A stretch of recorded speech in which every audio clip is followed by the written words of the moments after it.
Sir मला विचारायचं वाटतंय की आज महाराष्ट्रामधला तर साधू संतांची भूमी आहेत आणि बरेचसे आश्रम आज महाराष्ट्रामध्ये आहेत आणि भारताच्या पाठीवर सुद्धा बरेचसे आश्रम आहेत.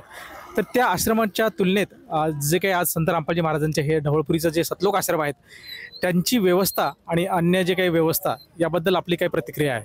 अजिबात कोणाचा त्रास नाही किंवा काहीच नाही. व्यवस्थित सगळ्यांना अन्नदान भेटते, दर्शन भेटते, व्यवस्थित आहे.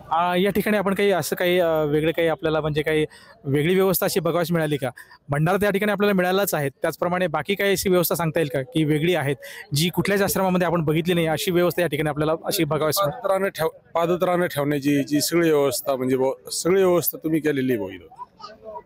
काही अडचण नाही भाऊ कोणालाच.